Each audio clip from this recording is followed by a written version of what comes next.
absorbido por el río. Con este valor se puede establecer el tipo de granulometría que se encuentra en el cauce. Además, expresa en cierto modo el relieve de la cuenca. Se obtiene utilizando el rectángulo equivalente con la siguiente ecuación. Y esta es la ecuación que se utiliza para calcular el índice de pendiente, ¿no? Entonces se obtiene utilizando el rectángulo equivalente, dice, ¿no? Ahí está. Y ahí tenemos la ecuación, ¿no? Una sumatoria, raíz cuadrada, beta sub i por paréntesis. Esto sería e sub i menos 1, cierra paréntesis, y todo por 1 entre raíz de L, ¿no? Por 1 entre raíz de L, ¿no? Donde L es la longitud del rectángulo equivalente, ¿no es cierto? L es la longitud del rectángulo equivalente. Y sub P es el llamado índice de pendiente. Aquí A sub I serían las cotas. En realidad, para nosotros, yo lo he llamado como E. E son las elevaciones o cotas de las curvas de nivel, de las N curvas de nivel. ¿No? En kilómetros, tiene que estar expresado en kilómetros. Y beta sub I es la fracción de la superficie total de la cuenca, ¿no? Es decir, el área parcial expresada como fracción de la superficie total de la cuenca, ¿ya? A eso se refiere. Bien, entonces, para hacerlo más entendible, aquí yo les muestro aquí en Word el índice de pendiente para el mismo ejemplo que estaba mostrando en el libro. Ahí está la ecuación, esa sería la expresión. Entonces aquí yo he cambiado. E sub i es valor de la curva de nivel. Beta sub i, fracción del área total, ¿no? Fracción del área total. L, altura del rectángulo equivalente en kilómetros. ¿Ya? Entonces, así sería entonces, estos son los datos de la tabla 1, ¿no es cierto? ¿Recuerdan los datos de la tabla 1? Que ahora los vamos a utilizar entonces de esta forma. Entonces, estamos escribiendo acá ya esta diferencia, ¿no? Esta diferencia, E sub i menos 1 dividido entre 1000, para expresarlo en kilómetros. Para expresar esto en kilómetros. Y esto, ya, primeramente tenemos ese cálculo, expresado en kilómetros. Ahí está. Luego tenemos el área A sub i, ¿no? De la tabla 1. Y aquí beta sub i, que es la fracción del área, como les decía. Esto es 6,13 dividido entre 658. 45,62 entre 658. Sería eso entonces. Es el área, fracción del área total. Bien. Y ahora tenemos este producto. E sub i menos 1 dividido entre 1000 por beta sub i. Y acá el resultado, fíjense, raíz cuadrada de eso. Raíz cuadrada. ¿Ya? Y ahí entonces está para todos los elementos. Y eso sería la sumatoria que estamos buscando. ¿Ya? Una vez realizada la sumatoria de estos términos, lo dividimos entre la longitud del rectángulo, la longitud o la altura del rectángulo equivalente, la longitud mayor del rectángulo equivalente, elevado a la 1/2. Y nos da este valor. Y este sería el índice de pendiente de la cuenca. ¿Ya? A ver, revisen los datos, jóvenes. Revisen los resultados, mejor dicho, porque ya están ahí con todo. Ahí está. Revisen los resultados. Esa es la fórmula. Ahí está. O finalmente háganlo pues ustedes esto, ¿no? Desarrollen ustedes esto. Ahí están los datos. Ya, desarrollen ustedes. Calculen el índice dependiente con estos datos. Háganlo, ¿ok?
Bien, entonces me imagino que han procedido así, de esta forma. Esta es una forma sencilla que yo la he desarrollado, ¿no? Para expresar la diferencia de dos cotas, de dos curvas consecutivas, dividido entre 1000, para expresarlo ya en kilómetros.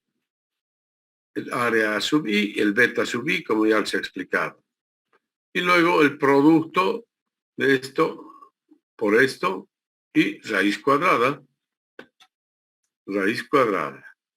Luego la sumatoria y, o sea, eso es todo el numerador.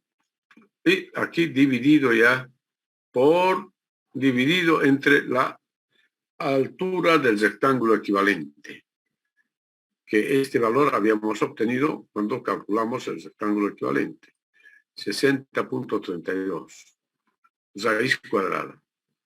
Y este valor entonces es lo que hemos indicado, el valor del índice de pendiente, ¿ya? Es el índice de pendiente. Bien. Y ahora tenemos el cálculo de la pendiente de la cuenca. Es otra parte, digamos, otra aplicación. Pendiente de la cuenca, ¿no? ¿Cómo calculamos la pendiente de una cuenca?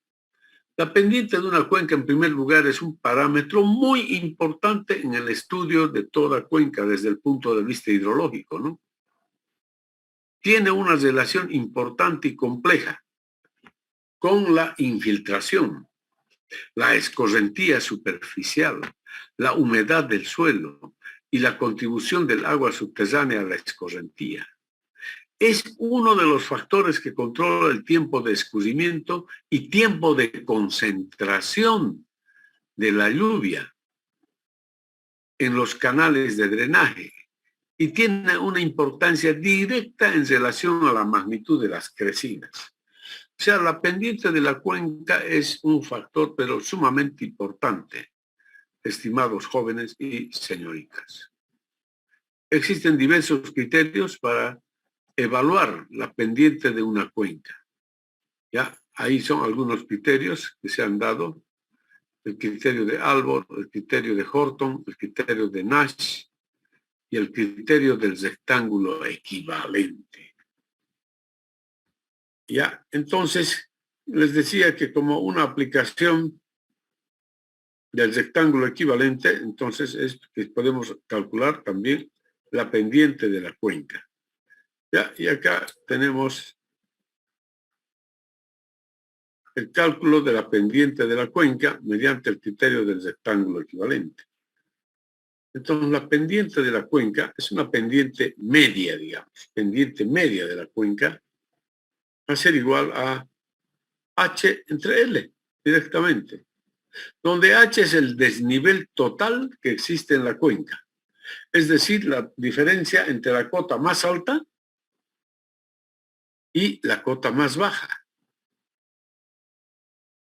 Ese sería el desnivel H, expresado en kilómetros. Y L es la longitud del rectángulo equivalente, ¿no? La longitud mayor o altura del rectángulo equivalente. Entonces, para nuestra cuenca en cuestión, para el ejemplo que estamos analizando, la máxima cota es 1.300 metros y la mínima cota, es decir, la cota de la estación de aforo, 700 metros. Lo dividimos entre 1000 para convertirlo a kilómetros. Y esto ya dividimos entre 60.32 kilómetros, ¿no? Y ahí resulta entonces que la pendiente de la cuenca es 0.994%. Esa había sido la pendiente de la cuenca, ¿ya? Esa es la pendiente de la cuenca. Es un valor estimado, ¿ya? Bien, es decir, es una pendiente promedio. Pero así como hemos visto en el PDF, hay diferentes criterios. El que hemos aplicado es el criterio del rectángulo equivalente. Y ahora vamos a ver el criterio de Albor. Ahí está. Criterio de Albor, dice.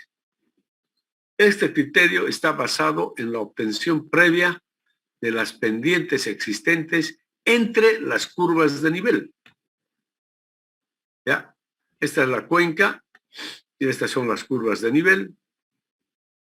Dividiendo el área de la cuenca en áreas parciales por medio de sus curvas de nivel. O sea, siempre estamos utilizando la tabla 1 también, ¿no es cierto, jóvenes? Y ahora vamos a utilizar también la tabla 2.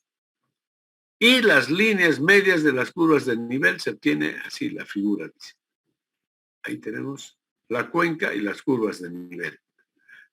Y el área entre curvas de nivel. Por ejemplo, aquí esta área que tenemos aquí, entre la curva, entre esta curva y esta otra curva.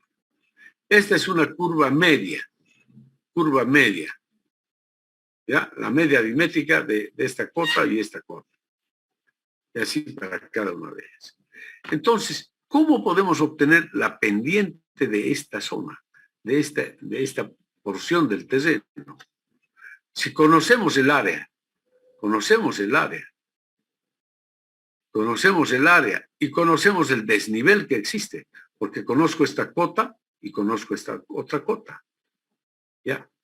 Entonces dice, la pendiente de una porción del área de la cuenca es S sub I, igual a D entre WI, donde S sub I es la pendiente media de la faja, de esta faja, de toda esta faja. ¿Ya? Y D es el desnivel entre las líneas medias. Como son líneas intermedias entre curvas de nivel, se puede aceptar que el desnivel, que es el desnivel entre dichas curvas.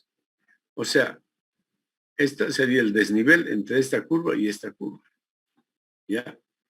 La diferencia de cotas, nada más. Entonces, WI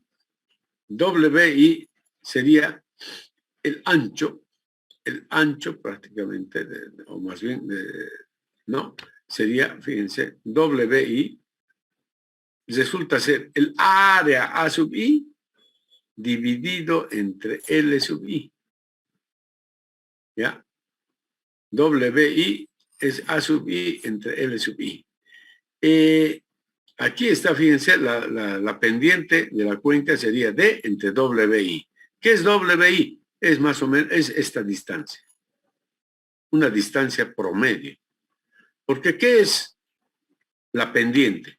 Pendiente es igual al desnivel dividido entre la distancia horizontal que separa ambos puntos. ¿Ya? Entonces, eso es lo que estamos aplicando acá. Desnivel entre esa distancia horizontal. ¿Y cómo calculamos esa distancia horizontal? Esta distancia horizontal. Calculamos así. Área A sub I, es decir, el área parcial, dividido entre la longitud promedio de las curvas de nivel. Ahí está. LI. Dividido entre la longitud de la curva de nivel. ¿Ya? En realidad sería la longitud promedio, digamos. De esta curva más esta curva, longitud de esta curva, más la longitud de esta dividido entre 2. Eso sería. Entonces así obtenemos WI. Hallando WI hemos hallado entonces la pendiente de esta faja. Hacemos lo mismo para este otro elemento. Y así para todos los elementos. Y por lo tanto vamos a tener la pendiente de cada faja. S sub I. Conocemos eso. ¿Y cómo calcularemos la pendiente promedio de toda la cuenca?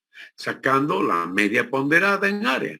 Es decir, pendiente promedio S igual S1 por A sub 1. Más S2 por A sub 2. O sea, S1 es la pendiente de la faja 1. A1 es el área de la faja 1. S2 el área de la faja 2. A sub 2 el área de la faja 2. Así, sucesivamente. Dividido entre la sumatoria de las áreas parciales. Es decir, esto viene a ser el área total de la cuenca, nada más. En esa forma, entonces, se calcula, estimados jóvenes y señoritas, la pendiente promedio de la cuenca. mediante esta ecuación, que sería la media aritmética ponderada en área. ¿Ya? Ahí tengo en el Word, entonces tengo una aplicación muy sencilla, que lo dice acá, está pendiente de la cuenca criterio de Albor. Entonces aquí tenemos que utilizar la tabla 2. La tabla 2 y la tabla 1, por supuesto. Aquí vamos a... Estos son valores supuestos, no son valores reales. ¿Ya? No son valores reales. Aquí estoy suponiendo nada más, por ejemplo, que la curva de nivel 700, su longitud es 0. Que la curva de nivel 800, su longitud es 10,7 kilómetros. De la 900 es 25 kilómetros. De la 1000 es 36. De la 1100 es 35. De la 1200, 21 y así sucesivamente. Estos son valores supuestos, solo por hacer un ejemplo. ¿Ya? Nada más. Y aquí está el cálculo ya de WI, es decir, para cada faja ya. ¿Cómo se ha calculado? Simplemente el área, entre 700 y 800, el área es 6,13. La longitud promedio de las curvas de nivel sería 0 más 10,7 dividido entre 2. Entonces, W1, 1,146 kilómetros. Para W2, así en la misma forma, W3, etcétera, etcétera. Y ahora aquí está calculado la pendiente de cada faja. ¿Qué es? ¿Cómo se calcula la pendiente de cada faja? El desnivel dividido entre W, como se ha mostrado acá en la ecuación. Esto, simplemente esto. La pendiente de cada elemento es igual al desnivel dividido entre el W. S1 igual al desnivel de 1 dividido entre W1. ¿No? S sub I igual D entre W sub I. ¿Ya? Así se ha hecho el cálculo entonces y se obtuvo una pendiente promedio así de 2% en este caso. Pero estos son datos inventados, ¿ya? Por si acaso. Estos son datos inventados. Tal vez no corresponden exactamente a esa cuenca, ¿no? Son datos inventados. ¿Está claro? Sí, ingeniero. Ya, entonces en esa forma se ha hecho el cálculo. A ver, revisen un poquito el cálculo que se ha hecho para aplicar este criterio de Albor, que es muy interesante.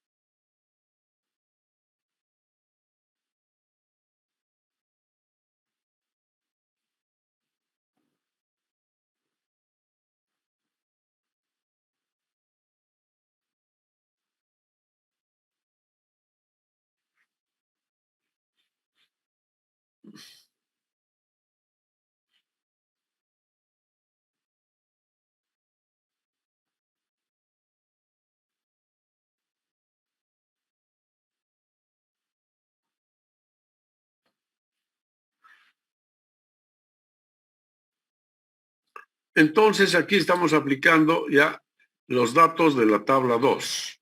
Ahí está la longitud de las curvas de nivel. ¿Ya? Y también los datos de la tabla 1, porque ahí está el área, áreas parciales. ¿Ya? Ahí estamos aplicando entonces tabla 1 y tabla 2.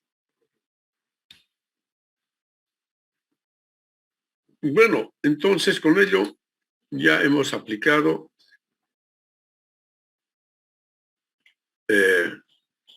hemos hecho las aplicaciones del rectángulo equivalente, ¿no?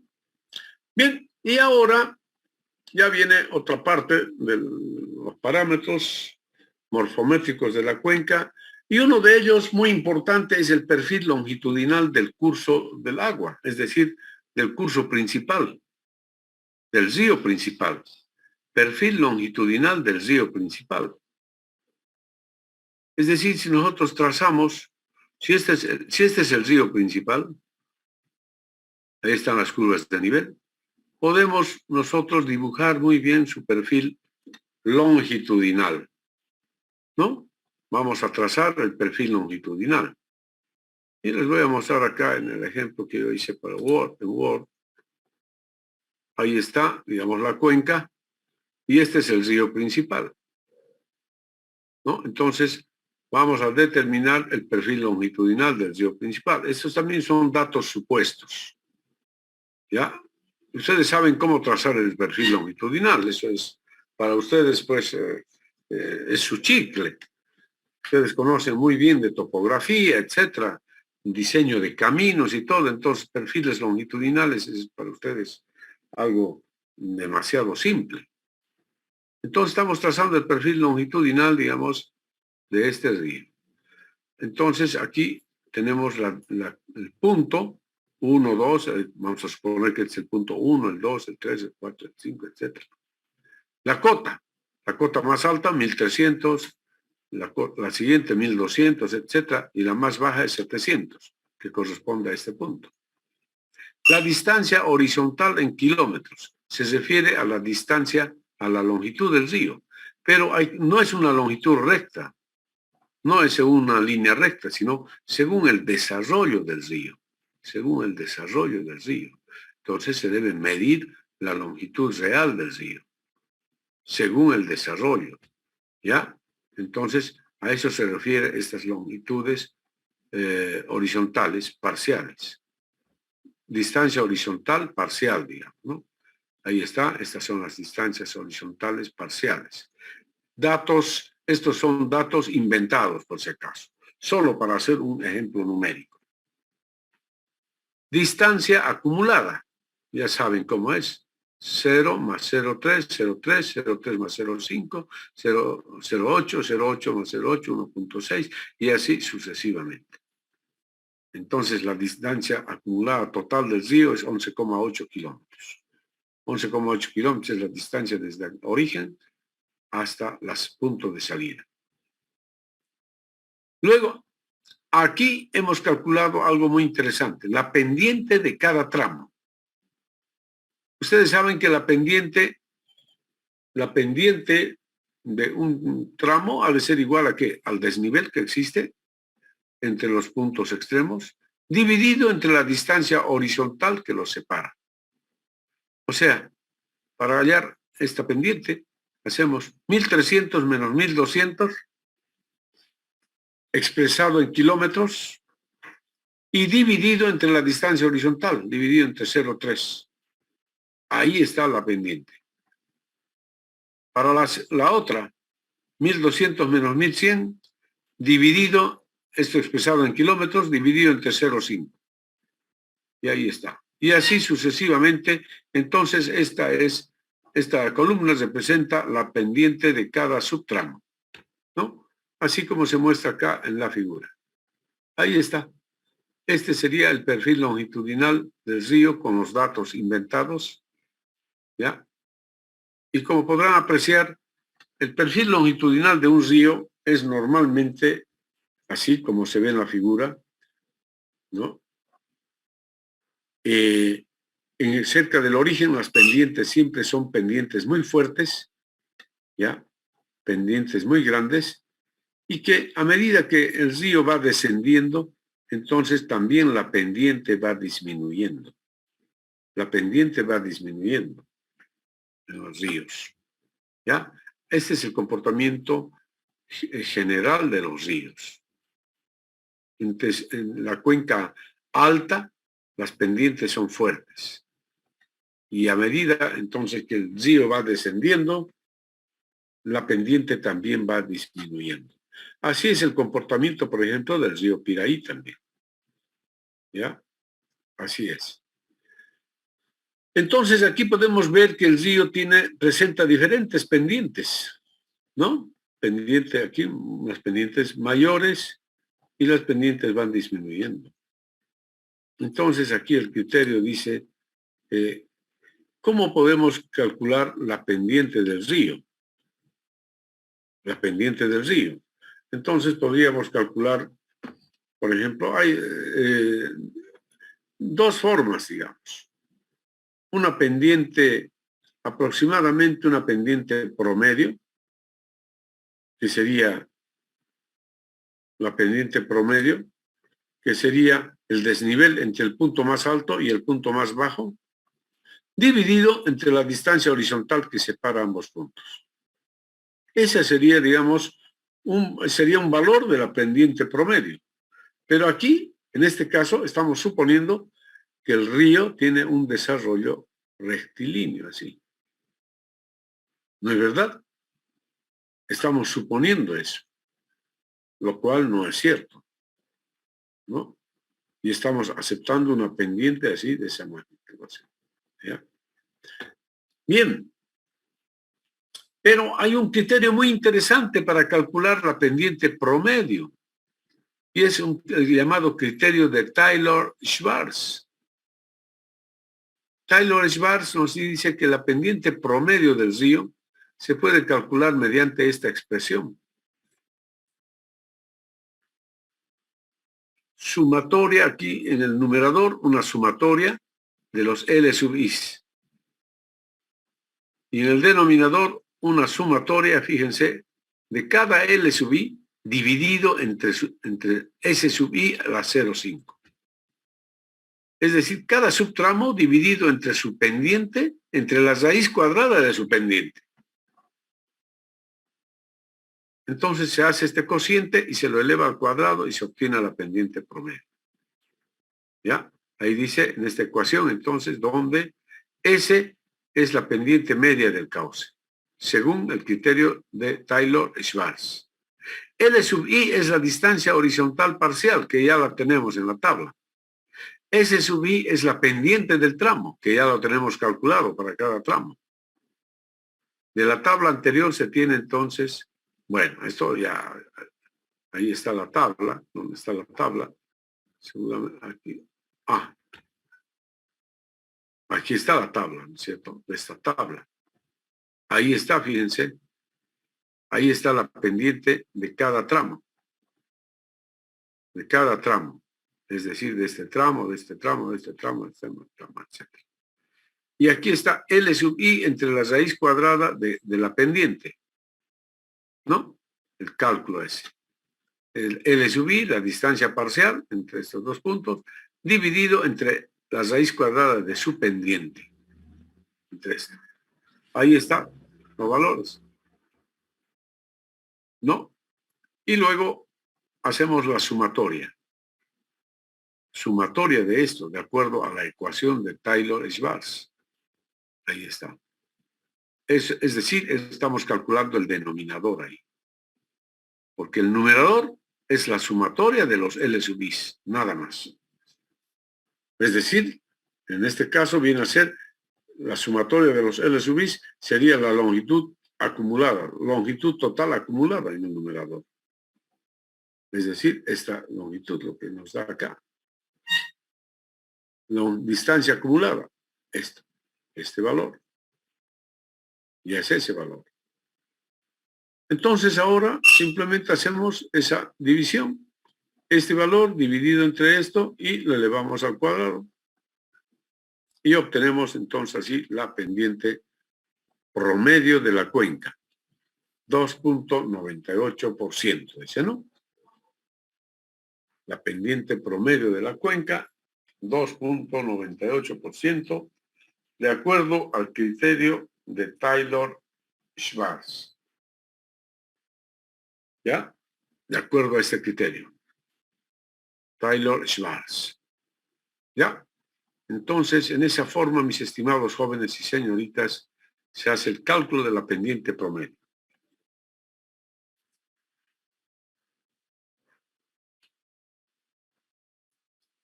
Con el criterio el criterio simple, la pendiente habíamos, no está acá, aquí el cálculo, pero sería muy fácil. 1.300 menos 700 dividido entre 11.8.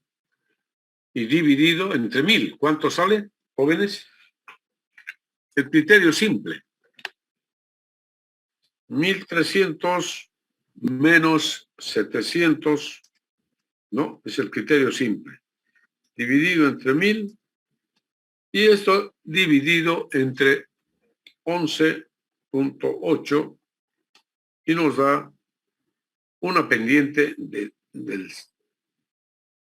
5.08%, ¿ya? Lo cual es algo errado, ¿no?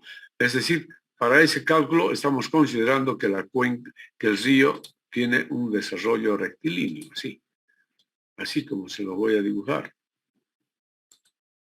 Así sería. Es decir, este sería el perfil longitudinal del río.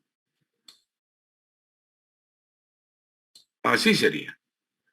Entonces, para este río hemos calculado la pendiente promedio que nos sale, es decir, el desnivel entre este punto y este punto, dividido entre la distancia horizontal que los separa, ¿no? Esa sería la pendiente. Pero entonces, en la realidad, la pendiente promedio de un desarrollo así como este, entonces es un valor menor, ¿no? Un valor menor, ¿ok? Así está demostrado. El criterio de Taylor-Schwarz. Parece un criterio realmente mejor, ¿no? Mucho mejor. Nos da una pendiente de 2,98% ahí, para estos datos, ¿ya? Bien. Bueno, mis estimados jóvenes y señoritas, esos son entonces algunos de los parámetros de las cuencas, parámetros morfométricos de las cuencas. Y ahora un último aspecto con respecto a las cuencas se refiere a la red de drenaje, ¿no? La red de drenaje de las cuencas.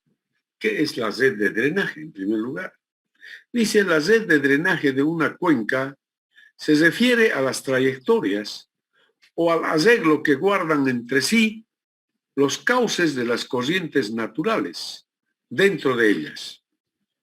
Es otra característica importante en el estudio de una cuenca, ya que manifiesta la eficiencia del sistema de drenaje en el escurrimiento resultante, es decir, la rapidez con que desaloja la cantidad de agua que recibe. La forma de drenaje proporciona también indicios de las condiciones del suelo y de la superficie de la cuenca. Las características de una red de drenaje pueden describirse principalmente de acuerdo con los siguientes aspectos. En primer lugar, el orden de las corrientes, la longitud de los tributarios, la densidad de corriente y la densidad de drenaje. Entonces, con esos 4 parámetros podemos caracterizar lo que es la red de drenaje de una cuenca. Bien, hablemos del orden de las corrientes. Y dice, antes de hablar del orden de las corrientes, conviene ver su clasificación. Es decir, cuántos tipos de corrientes podemos encontrar en una cuenca. Dice, todas las corrientes de una cuenca pueden dividirse en 3 clases generales, dependiendo del tipo de escurrimiento, el cual está relacionado con las características físicas y condiciones climáticas de la cuenca. Así, una corriente puede ser efímera, ¿no? Por ejemplo, una corriente puede ser efímera, intermitente o perenne. O sea, estos 3 tipos de corrientes existen: efímera, intermitente o perenne. ¿Ya? ¿Qué es una corriente efímera? Es aquella que solo lleva agua cuando llueve e inmediatamente después está completamente seca ya. ¿Ya? O sea, cuando llueve durante la lluvia, hay agua en esa corriente. Cesa la lluvia y corre un poquito más y después se seca. Esa es una corriente efímera. Una corriente intermitente lleva agua la mayor parte del tiempo, pero principalmente en época de lluvias. Su aporte cesa cuando el nivel freático desciende por debajo del fondo del cauce. Una corriente perenne. La corriente perenne contiene agua todo el tiempo, ya que aún en época de sequía es abastecida continuamente por las aguas subterráneas, jóvenes. Pues el nivel freático siempre permanece por encima del fondo del cauce. ¿Ya? Y entonces aquí yo les voy a mostrar en este Word los tipos de corrientes, un poquito esquemáticamente. Tenemos los tres tipos de corrientes: efímeras, intermitentes y perennes. Entonces, cuando se produce una lluvia, tenemos una corriente efímera. Deja de llover, se seca el agua. No hay agua ya en la corriente, ¿no? Esa es una corriente efímera. Y las corrientes efímeras se encuentran generalmente en las partes altas de la cuenca. En la cuenca alta, ahí se encuentran las corrientes efímeras. Corriente intermitente. Una corriente intermitente, ¿no? En una corriente intermitente se tiene agua durante la mayor parte del año, ¿ya? ¿Por qué? Porque el agua que llega a esta corriente es abastecida, en primer lugar, durante la lluvia, pues llueve y la escorrentía es la que alimenta a la corriente. También el flujo subsuperficial. Y si el nivel freático, es decir, el nivel de las aguas subterráneas, está, por ejemplo, ahí, entonces las aguas subterráneas también abastecen a esta corriente. Pero en la época seca, en la época de sequía, también el nivel freático desciende. Si el nivel freático está por debajo del cauce de la corriente, entonces esta corriente se va a secar, se seca. Entonces, durante algunos meses del año, estas corrientes están secas. No hay abastecimiento, porque el nivel freático inclusive está por debajo del lecho del cauce. ¿Ya? Esta es una corriente intermitente, entonces. Y en cambio, una corriente perenne es abastecida en primer lugar por la escorrentía superficial y la escorrentía subsuperficial, y durante todo el año es abastecida por las aguas subterráneas. Deja de llover en época de sequía, aunque sea, esta corriente tiene agua. ¿Por qué? Porque es abastecida, como les dije, por las aguas subterráneas. El nivel freático siempre está por encima del lecho del río. Ejemplo de estas corrientes, por ejemplo, el río Piraí, ¿no es cierto? El río Piraí es una corriente perenne.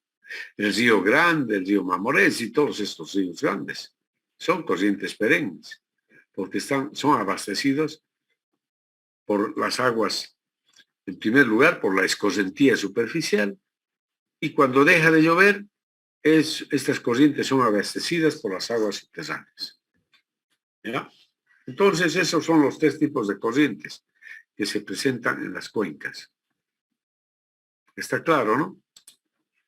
Bien, entonces, el orden de las corrientes es una clasificación que proporciona el grado de bifurcación dentro de la cuenca. Para hacer esta clasificación se requiere de un plano de la cuenca que incluya tanto corrientes perennes como intermitentes. El procedimiento más común para esta clasificación es considerar como corrientes de orden 1 aquellas que no tienen ningún tributario, de orden 2 a las que solo tienen tributarios de orden 1, de orden 3 aquellas corrientes que con 2 o más tributarios, y así sucesivamente, con 2 o más tributarios de orden 2, etc. Así, por ejemplo, Esta es la red de drenaje de una cuenca. Ahí están todos los ríos. Entonces, estas corrientes, donde nacen las corrientes, estas corrientes que no tienen ningún tributario, ¿no es cierto? A estas corrientes se les da el orden 1, a las corrientes que no tienen ningún tributario. Orden 1, porque estas son las nacientes. Ahí están las nacientes, podríamos decir. Entonces, el orden es 1, orden 1. Cuando dos corrientes de orden 1 se juntan, forman una corriente de orden 2. Dos corrientes de orden 2 van a formar una corriente de orden 3. Y así sucesivamente. Fíjense, una corriente de orden 2, ¿no? Una corriente de orden 2 y una corriente de orden 3 sigue siendo una corriente de orden 3, nada más. ¿Ya? En cambio, fíjense acá, a ver, esto parece aquí. Miren, corriente de orden 1 y 1 forma una corriente de orden 2. 1 y 1, 2. 1 y 1, 2. 1 y 1, 2. 2 y 2, 3. 2 y 2, 3. 3 y 3 forman una corriente de orden 4. Y entonces aquí ya no hay otra corriente de orden 4. Por lo tanto, el orden de la red de drenaje es de orden 4, en este caso. El orden de esta red de drenaje es 4. ¿De acuerdo? Así se establece el orden de las corrientes de una cuenca. ¿Ya? Bien. Y ahora vamos a hablar de la longitud de los tributarios. ¿A qué se refiere con la longitud de los tributarios? La longitud de los tributarios es una indicación de la pendiente de la cuenca, en primer lugar, así como del grado de drenaje. Las áreas escarpadas y bien drenadas usualmente tienen numerosos tributarios, pequeños, mientras que en regiones planas, donde los suelos son profundos y permeables, se tienen tributarios largos que generalmente son corrientes perennes, ¿no? La longitud de los tributarios se incrementa como una función de su orden. Este arreglo es también aproximadamente una ley de progresión geométrica. La relación no es válida para corrientes individuales, por cierto. La medición de las corrientes se realiza dividiendo la corriente en una serie de segmentos lineales. Bueno, esto ya no se realiza así, digamos. Nosotros que tenemos ya AutoCAD, podemos medir la longitud de cada corriente con AutoCAD. Y así voy a medir la longitud de las corrientes de orden 1, por ejemplo. Tengo la longitud total de todas las corrientes de orden 1. Tengo también la longitud de todas las corrientes de orden 2. Tengo la longitud de todas las corrientes de orden 3. Y tengo la longitud de las corrientes de orden 4. ¿No es cierto? En esa forma, entonces, tenemos la longitud de las corrientes. Y la suma va a ser la longitud de las corrientes de la red de drenaje, ¿no? O sea, la longitud de toda la red de drenaje, ¿ya? Esa es la longitud de los tributarios. Este parámetro es muy importante para calcular la densidad de drenaje de una cuenca. Dice, la densidad de drenaje de una cuenca.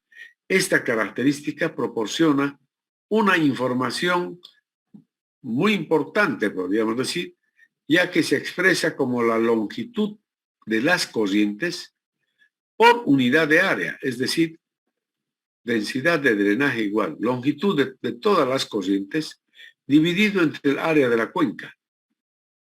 Entonces aquí habíamos calculado longitud de las corrientes de orden 1, de orden 2, de orden 3, de orden 4. La sumatoria es la longitud total de la densidad de la red de drenaje. Esa longitud dividido entre el área de la cuenca nos da la densidad de drenaje. Y este es un factor, un parámetro muy importante. Muy importante. ¿Ya? Bien. Y sin embargo, hay también otro parámetro, que es la densidad de corriente. ¿Qué es la densidad de corriente? Dice, es la relación entre el número de corrientes y el área drenada. Es decir, densidad de corriente igual número de corrientes dividido entre el área drenada. ¿Ya? Así de fácil. Para determinar el número de corrientes solo se consideran las corrientes perennes e intermitentes. La corriente principal se cuenta como una sola, desde su nacimiento hasta su desembocadura. Después se tendrán todos los tributarios de orden inferior, desde su nacimiento hasta la unión con la corriente principal, y así sucesivamente hasta llegar a los tributarios de orden 1. En realidad, para resumir, para hacerlo más simple, ¿cómo contaríamos el número de corrientes? ¿Ya? Simplemente tenemos que contar cuántas corrientes tenemos de orden 1. Y ese es el número de corrientes. Fíjense, en este caso 1, 2, 3, 4, 5, 6, 7, 8, 9, 10, 11, 12. Ese sería el número de corrientes. Número de corrientes dividido entre el área total y esa es la densidad de corriente. ¿Ya? Bien, mis estimados jóvenes y señoritas, entonces con eso hemos concluido el desarrollo de este tema. ¿Ya? Y bueno, y aquí hay unos problemas propuestos que ya les había mostrado antes. Por ejemplo, esta es la famosa cuenquita que les dio mucho trabajo, creo, a algunos y a otros les sigue dando trabajo, ¿no? Para hallar la tabla 1 y la tabla 2, esta cuenca. Una vez que encuentren la tabla 1 y la tabla 2, entonces recién pueden hacer todo lo que se indica aquí, ¿no? Primero está acá, claro, esto ya se hizo, digamos. En el plano de la figura, cuya escala es unas 100.000, se muestra una región donde las cotas están cada 100 metros. Se pide dibujar la red de drenaje hasta su desembocadura al mar. Ahí está el mar. Delimitar la cuenca, tomar como punto de aforo el señalado por el círculo negro. Ahí está la sección de aforo. Que tiene una cota de 50 metros sobre el nivel del mar, además. 50 metros sobre el nivel del mar, la estación de aforo. Identifique el área de un posible vaso de almacenamiento. Es decir, si yo construyo acá una presa de una determinada altura, entonces, ¿cuál será la lámina de agua que se va a formar ahí? ¿No? El embalse. Entonces, eso dice, identifique el área de un posible vaso de almacenamiento y achúrelo. Y bueno, aquí considerando que el área de la cuenca es 80 kilómetros, no, esto ustedes no van a tomar. Ustedes van a tomar el dato real que han calculado. El dato real del área y del perímetro. Con los datos reales del área y el perímetro que ustedes han calculado, entonces dice, se pide calcular la altitud promedio de la cuenca, la densidad de corriente, la densidad de drenaje, dibujar el rectángulo equivalente, el perfil longitudinal del curso principal y calcular su pendiente utilizando esta fórmula y el criterio de Albor también, ¿no? ¿Ok? Eso, digamos, para esta cuenca. Y luego tenemos otro práctico muy bonito. Ahí tenemos, fíjense, esta es una carta geográfica, escala 1 a 50.000. ¿Ya? No es de nuestro país, pero es una simbología muy similar a la que utilizamos en Bolivia. Así que también pueden utilizar ustedes esta carta geográfica para realizar este ejercicio. Y ahí dice, dada la porción del mapa de Costa Rica, escala 1 a 50.000, donde se localiza la cuenca del río Venado, en la estación de aforo señalada. Ahí está, fíjense, estación de aforo. Este puntito es la estación de aforo. Ahí está la estación de aforo. Esa es la estación de aforo. Aquí es la estación de aforo. Entonces dice, donde se localiza la estación de aforo, se pide delimitar la cuenca, calcular su área mediante el método de AutoCAD, olvídense del planímetro, etcétera, calcular su área, calcular su perímetro. Dibujar la curva isométrica y la curva de frecuencia de altitudes. Calcular la elevación media. ¿Qué necesitan para hacer esta parte ya? Para dibujar la curva isométrica y la curva de frecuencia de altitudes, etcétera, etcétera. ¿Qué necesitan?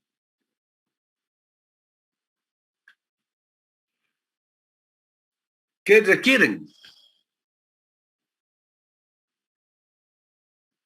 ¿Qué se requiere para esto? Encontrar la tabla 1 y la tabla 2 para esta cuenca, pues.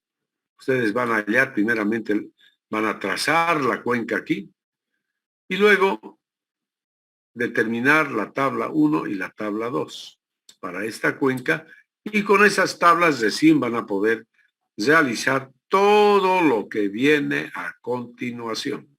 Todo lo que viene a continuación. ¿Ya?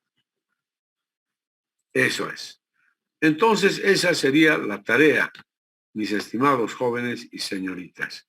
Con eso concluimos este tema. ¿Ya? Bien. No sé si tienen alguna duda o pregunta, estimados jóvenes, señoritas. Disculpe, dijo en AutoCAD, ¿no? Claro, en AutoCAD tienen que hacerlo ya. Todo es en AutoCAD, pues, ¿no? Aquí ya no tienen que hacerlo manualmente. Tiene que ser todo en AutoCAD ya.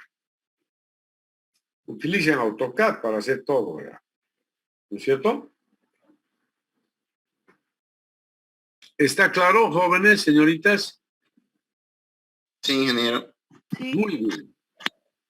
Entonces, eso es todo por hoy y ya nos vemos la próxima clase, ¿ya? Que pasen buenas noches. No sé si tienen alguna duda o pregunta. Disculpen. ¿Tienen alguna duda o pregunta?